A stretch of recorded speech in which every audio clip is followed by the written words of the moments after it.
Merci de nous rejoindre sur Mikuba Télévision pour votre rendez-vous invité du jour, ces grands rendez-vous qui traitent des sujets de thèmes qui font l'actualité.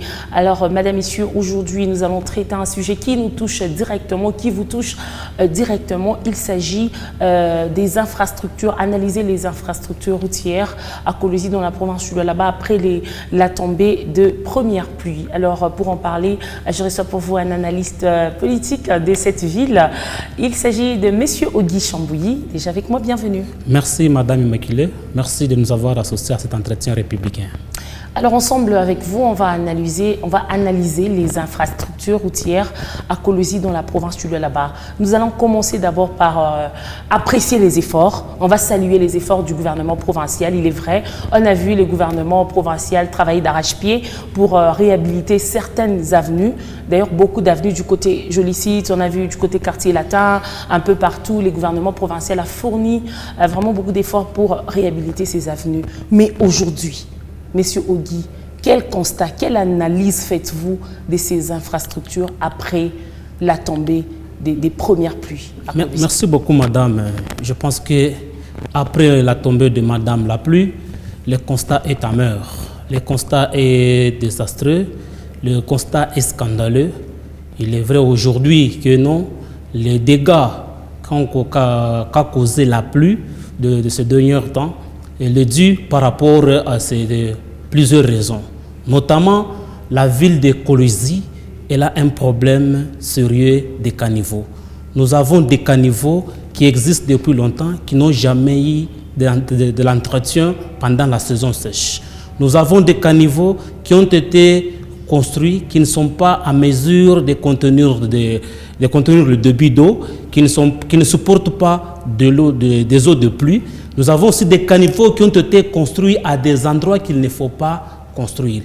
Il y a aussi un problème, il n'y a pas un plan de canalisation des eaux de pluie, il n'y a pas un réseau de collecte des eaux de pluie qui peut les acheminer ou bien les jeter dans la rivière ou bien dans les lacs. Donc voilà un peu le premier cause qui font qu'aujourd'hui, Kolwezi, c'est clair, Kolwezi n'a pas un problème d'inondation, Kolwezi a un problème, il manque une politique éclairée sur la gestion des eaux de pluie. Il y a aussi un autre problème, c'est la qualité aussi d'expertise d'attribution des marchés publics parmi les entrepreneurs. Aujourd'hui, au Lualaba, le constat est très triste.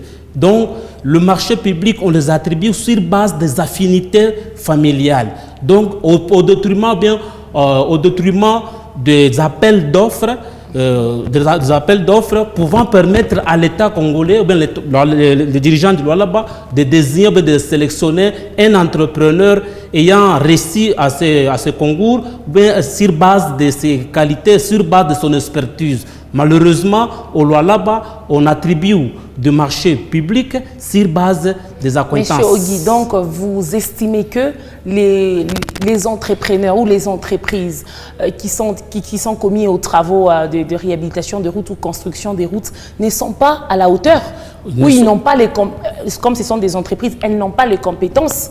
Donc je pense qu'ici, il y a beaucoup de la complaisance dans la sélection des entrepreneurs. Vous savez, par exemple, ici à Kolwezi, nous avons un seul entrepreneur qui a gagné le marché, entre guillemets, des constructions des caniveaux, mais qui vous construit des caniveaux avec des blocs ciment qui s'éclatent à cause d'un petit coup ou bien d'un petit mouvement qui s'éclate. Aujourd'hui, les appels d'offres, la loi est claire. Pour ce qui concerne le marché public, il faut faire l'appel d'offres. Où est-ce que vous avez déjà vu ici au Lualaba, on lance l'appel d'offres? Vous êtes sûr qu'on n'a jamais lancé des appels d'offres? Peut-être si vous connaissez, si vous-même peut-être vous connaissez, mais moi, en ce qui me concerne, je n'ai jamais vu ça. J'ai vu la dernière fois, c'est peut-être la commune de Dilala où j'ai vu des petits essais là-bas sur les réseaux sociaux. Mais ici, on attribue le marché à des gens qui n'ont pas une expertise avérée à la matière. Et par conséquent, c'est la population qui tombe victime. C'est la population qui en paye le grand coup. Regardez même quand les eaux ici débordent, ils vont dans des maisons des gens. Vous ne verrez pas les autorités allaient même apporter l'assistance au secours de ces victimes. Regardez, pendant la saison sèche, la population avait alerté, avait crié sur l'éventuel de certaines érosions sur la ville de Kolwezi. Mais on a assisté vraiment à une indifférence totale des autorités. Nous avons un sérieux problème des gestionnaires des affaires de l'État. Les gens visent que leurs propres intérêts. Les gens, ils sont prêts à sacrifier la population du Lualabès à cause de leurs propres intérêts. C'est le cas des habitants du quartier Jolicide Cinquantenaire qui ont plusieurs fois lancé un cri d'alarme aux autorités et c'était pendant la saison sèche. Alors, Monsieur Ogui, qu'est-ce qui fait, selon vous, pourquoi les autorités semblent rester silencieuses face aux cris de la population? Moi, je pense Est-ce qu'il y a d'autres priorités, à part les infrastructures, peut-être? D'ailleurs, ces infrastructures ici, entre guillemets, lancées, ce sont des infrastructures qui ont été lancées sur base du populisme. Il y a de ces infrastructures qui datent de plus de 2 ans, qu'on n'a pas encore inaugurées. Parmi les infrastructures lancées par l'exécutif provincial, est-ce qu'ils peuvent nous citer 5 infrastructures déjà inaugurées et déjà mises à la disposition de la population? Ce sont des choses qui ont été faites dans le sens du populisme pour impressionner Kinshasa que non, moi je fais mieux que l'autre là-bas. Moi, je suis plus puissant. Non, mais il y a le pont qui relie le quartier Ungungandu à la route Kazembe, je crois. Le pont, je ne sais pas comment il s'appelle, le nom m'échappe. Le pont, mais c'est une infrastructure réalisée par l'exécutif il n'y a pas longtemps. Et aujourd'hui, ça sert la population. Je vous rappelle aussi qu'il y a le pont Font-Pati qui relie Ewabour et la cité Manika qui est resté déjà presque abandonné. C'est devenu un lieu de chéquier qui agresse le paisible citoyen pendant la nuit. Je vous rappelle ici qu'il y a certaines infrastructures qui ont été lancées, qui n'ont pas été budgétisées dès le départ dans le plan quinquennal. Entre autres, l'élargissement de R939. Vous n'allez pas me prouver qu'au moment de la présentation du plan quinquennal, ce projet a été mentionné dans ces plans. Même le mais c'est au bénéfice de la population, M. Ogui. Au bénéfice de la population, mais regardez d'abord le but pour lequel c'était pour diminuer le taux des accidents. Mais il ne se passe pas une semaine qu'on enregistre des dégâts humains et matériels sur cette route. Même cette histoire-là d'échangeurs, est-ce que ça valait la peine de nous construire cet échangeur aussi longtemps qu'il y a une certaine population d'écologie dans les périphéries du quartier qui n'ont pas accès à d'eau potable? Cet argent là-bas qu'on a mis dans ces infrastructures, si on avait quand même mis dans la disposition de construction des forages d'eau, ou même des écoles dans les 5 territoires de la province de là-bas, combien d'écoles on devrait avoir? Donc il y a du gaspillage, les autorités ne savent pas faire ce qui est l'urgence et ce qui est utile. Donc ici, c'est tout simplement de la complaisance aussi. Selon vous, qu'est-ce qui est urgent à Kolwezi? Ce qui est urgent à Kolwezi d'abord, c'est restaurer d'abord la sécurité. Regardez aujourd'hui les quartiers Lupundu fait face à l'insécurité totale. Ce qui est urgent aujourd'hui, s'il faut d'abord, le président de la République vient à peine d'inaugurer les barrages de Boussanga. Mais jusque-là, la population ne bénéficie pas de courant. Il y a des coupures intensives, il y a certains quartiers où ils n'ont pas l'accès à l'électricité, l'eau potable. Parmi les ouvrages de l'exécutif, réalisés par l'exécutif, que le président a inauguré, il y a l'Assemblée provinciale, donc les nouveaux sièges de l'Assemblée provinciale du Lualaba, qui aussi, les alentours de ces sièges a été inondés. On a vu des eaux débordées. Alors, qu'est-ce qui se passe?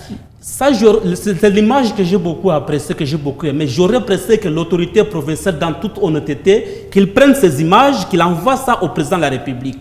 Parce que nous avons vu le président de la République venir ici. Non, mais est-ce que c'est la faute de l'autorité provinciale ou peut-être que la population environnante ne cure pas le caniveau ou on n'a pas construit les caniveaux selon vous? Gérer, c'est prévoir. En allant construire ces bâtiments là-bas, il fallait prévoir aussi la politique de la canalisation des eaux. Je vous ai dit qu'ici, à Kolwezi, nous avons un sérieux problème de manque de canalisation. Il n'y a pas une politique bien définie à ce qui concerne la gestion des eaux de pluie.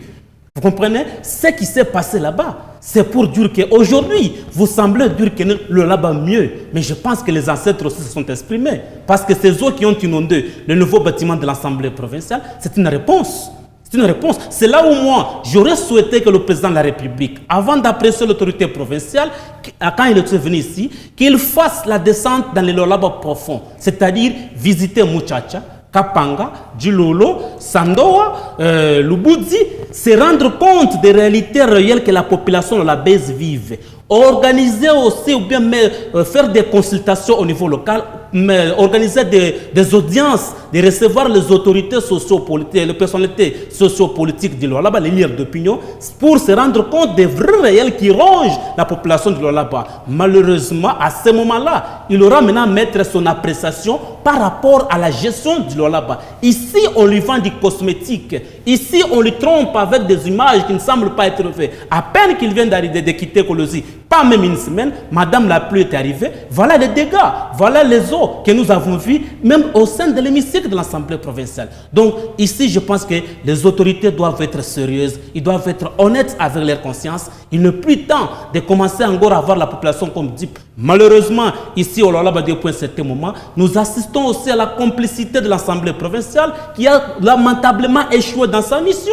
Parce que ce projet, si on vous demande combien ça coûte, ce sont des millions. L'Assemblée qui est l'émanation, l'exécutif est l'émanation de l'Assemblée provinciale. Normalement, c'est l'Assemblée provinciale qui devrait surveiller l'exécutif pour savoir combien a coûté ce projet. Ces fonds-là qui ont été débloqués pour un tel projet, pour un tel chantier, ont-ils vraiment été utilisés convenablement? Malheureusement, l'Assemblée provinciale est au sol de l'exécutif. Oui, nous le voyons dans la suite de l'exécutif provincial et la population est abandonnée. On se pose la question de savoir si à Kolosi, qui est le chef-lieu de la province du Lualaba, on a des maisons inondées.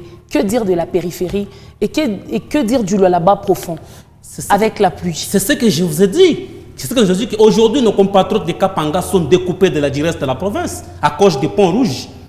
Aujourd'hui, certains centres, certains milieux, ils n'ont pas accès à l'eau potable. Ils n'ont pas accès à l'électricité. Mais nous avons vu des projets inutiles, que je qualifie inutiles, par exemple des poteaux. Des poteaux là, des PVC, c'est des PVC. Ce projet, écoutez, on vous parle de plus de 35... Monsieur Guy, puisque nous parlons des infrastructures routières, surtout après la tombée de pluie, est-ce que les inondations, on a vu les images circuler dans les réseaux sociaux, on s'est plusieurs fois transféré des images, non, il y a eu inondation et on a même diffusé ça ici sur Mikuba Télévision. Des maisons ont été inondées, des routes ont été cassées, des canalisations, n'en parlons même pas. Est-ce que la faute est seulement au gouvernement? La population n'a-t-elle pas une part? Parce qu'à un moment, on se rend compte qu'on ne fait que condamner le gouvernement. Est-ce que nous, population, nous n'avons pas une part? Madame, la population a aussi sa part, bien sûr, parce que la population, elle est trop complaisante, elle est beaucoup plus dans les sentiments partisans, dans les sentiments tribaux. La population, aujourd'hui, quand elle est inondée par l'eau, c'est la même population qui acclame pour les autorités. C'est la même population qui est derrière ces autorités à cause de 1000 francs, 2000 francs. Donc, les responsabilités sont partagées. Là, il faut être clair. Mais ici, la grande responsabilité revient à ceux qui ont la gestion de la province, à ceux qui ont... Non, mais c'est la même population aussi qui, parfois, prend je ne sais pas moi, les immondices et jettent dans les caniveaux. Est-ce que c'est toujours le gouvernement qui doit venir curer pour nous les caniveaux, déboucher des caniveaux, monsieur Madame, pouvez-vous me dire ici à Kolosi, a-t-il une politique de poubelles? Même une politique poubelle pour ramasser des immondices dans des quartiers? Il n'y en a pas. Le gérer, c'est prévoir. Même si nous allons aujourd'hui au niveau de la mairie, demandons à l'autorité urbaine, quelle est cette politique que vous avez mise en place par rapport à l'assainissement de la ville? Il va tâtonner. Donc nous avons des gens qui ne sont pas à leur place. Nous avons les gens qui ne savent même pas pourquoi ils sont là. Et aujourd'hui, c'est la population qui en tombe victime parce que nous avons des gens, entre guillemets, incompétents qui sont à la gestion des affaires de l'État. Et c'est la population qui tombe victime. Je pense qu'ici, le travail doit être fait par des experts. Le travail doit être fait par des hommes qui conviennent, les hommes qui ont la compétence. Pas ce que nous subissons ici. Au Lualaba, madame, tout est à refaire.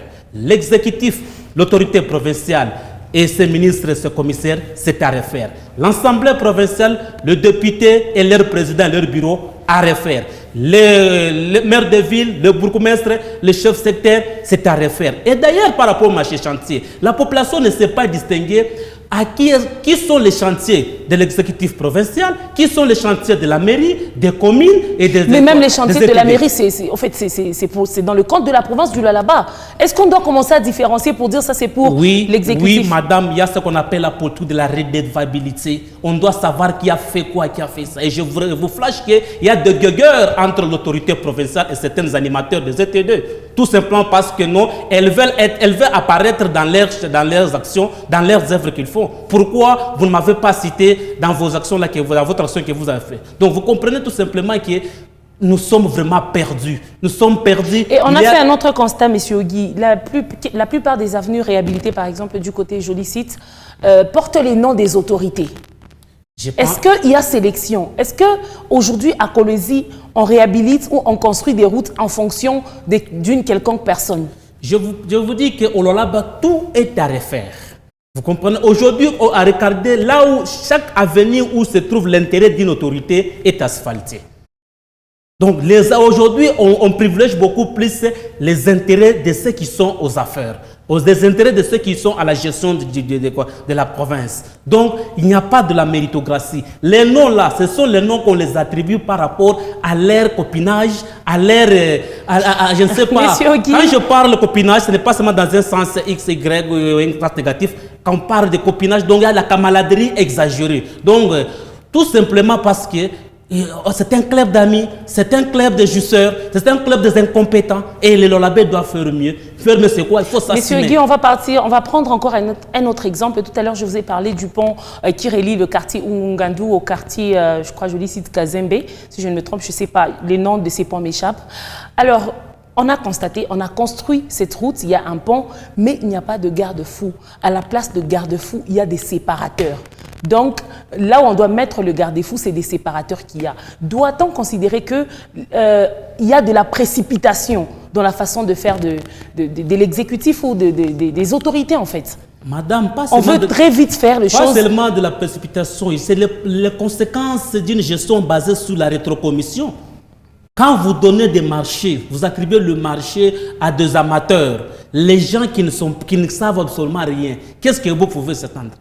Donc c'est là où je vous dis que même la loi en soi, elle n'est pas respectée sur la passation des marchés publics. Les choses se font par des affinités, les choses se font par la complaisance et c'est la population qui en pâtisse et la population qui paye le prix. Ce qui est vrai est que cette histoire de marché au là-bas, c'est clair, madame. C'est clair, vérifiez. Je mets la population à défi. Vérifiez tous les entrepreneurs qui font des marchés, qui exécutent le marché. Vous allez vivre que non, ceux qui ont gagné ce marché, ils ont toujours des affinités. Ok, mais qu'est-ce que la population doit faire en ce net moment? C'est prendre en charge, parce qu'avec les têtes d'érosion du côté quartier latin, du côté Joli Site, les maisons d'habitation de l'Oualabé sont vraiment en danger.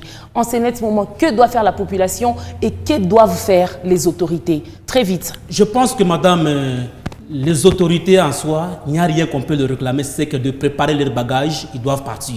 Parce que d'ici peu, nous allons assister aux élections où la population sera appelée à renouveler ou pas la confiance en ses dirigeants. La population, ce que je peux la demander, c'est quoi? De cesser d'être tribalisée, d'être manipulée, d'être complaisante. Nous avons pleuré pendant 5 ans ici, pendant ces 5 ans, surtout ces 3 dernières années ici au là-bas, où on a assisté vraiment à une incompétence notoire. Il est grand temps que la population puisse sanctionner sévèrement. Mais entre-temps, avant de sanctionner, il y a des personnes qui sont en danger, il y a des vies qui sont risquées. Je pense que la population, à son niveau, elle peut aussi s'organiser. Moussé nous a pris, prenons-nous en charge. Parce que nous sommes aujourd'hui abandonnés à notre triste sort. La non-assistance d'un peuple en danger, c'est un crime par rapport, là nous reprochons aux autorités. La population, ce que nous demandons est que de ne pas oublier tout ce que nous avons subi au là-bas comme calvaire. Il y a eu l'opération Kanyama KCC. Il y a eu des visites humaines qui ont été endommagées. On a assisté à la complaisance de l'exécutif provincial. Donc, monsieur Ogui, on est en train déjà de chuter. On retient que, en fait, pour vous, il n'y a pas d'avancée en termes d'infrastructure. Parce que nous avons constaté que l'autorité travaille. Et pour vous, conclusion en un mot. Madame, en un mot, je pense qu'on doit respecter les lois de la République. On doit respecter la loi sur la passation des marchés publics, donner attribuer des marchés aux gens qui ont de l'expertise et de la compétence. Merci, monsieur Ogui Chambouyi, d'avoir répondu à notre invitation et ça sera tout pour aujourd'hui. Mesdames, messieurs, merci également à vous d'avoir regardé cette émission. Je vous retrouve très prochainement sur les antennes de Mikuba Télévision. Restez avec nous.